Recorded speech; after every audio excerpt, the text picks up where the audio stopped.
The man who searched for God everywhere but within. Darshan was a man with a question that burned like a star in his heart. Where is God? He was sure the answer was not in his quiet little village, so he packed a small bag, bid farewell to his home, and set off to find it.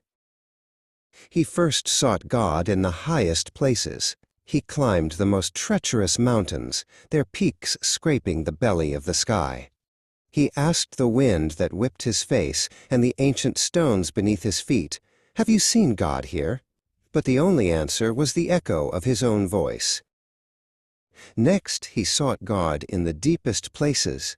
He sailed across vast, churning oceans, the water a swirling mystery of sapphire and ink.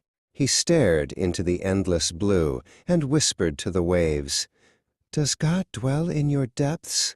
The ocean only roared and sprayed salt on his lips, keeping its secrets. He journeyed to grand cities, thinking God must reside in the magnificent temples and cathedrals built in his name. He knelt on cold marble floors and stared at golden altars. "Are you here, amongst all this beauty?" he prayed, but the silence in the grand halls felt as empty as the mountain peaks. Believing wisdom held the key, Darshan sought out the most revered scholars and holy sages. He met a wise woman who lived in a forest, her eyes holding the depth of a still lake.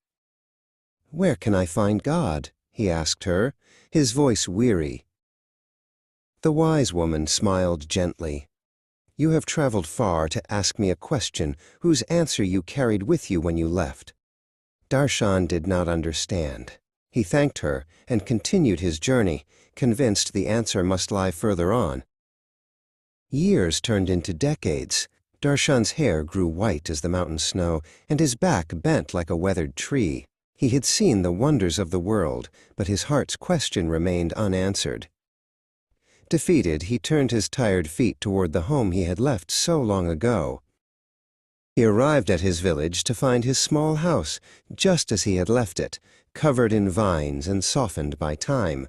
He expected to feel only failure, but instead a strange sense of peace washed over him. This was his place. That evening he did not go out searching. He did not climb or sail or pray in a grand hall. He simply sat in a chair by his own hearth, listening to the crackle of the fire.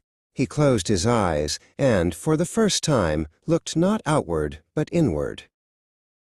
And in the quiet stillness of his own heart, in the space behind his breath, he heard a gentle whisper.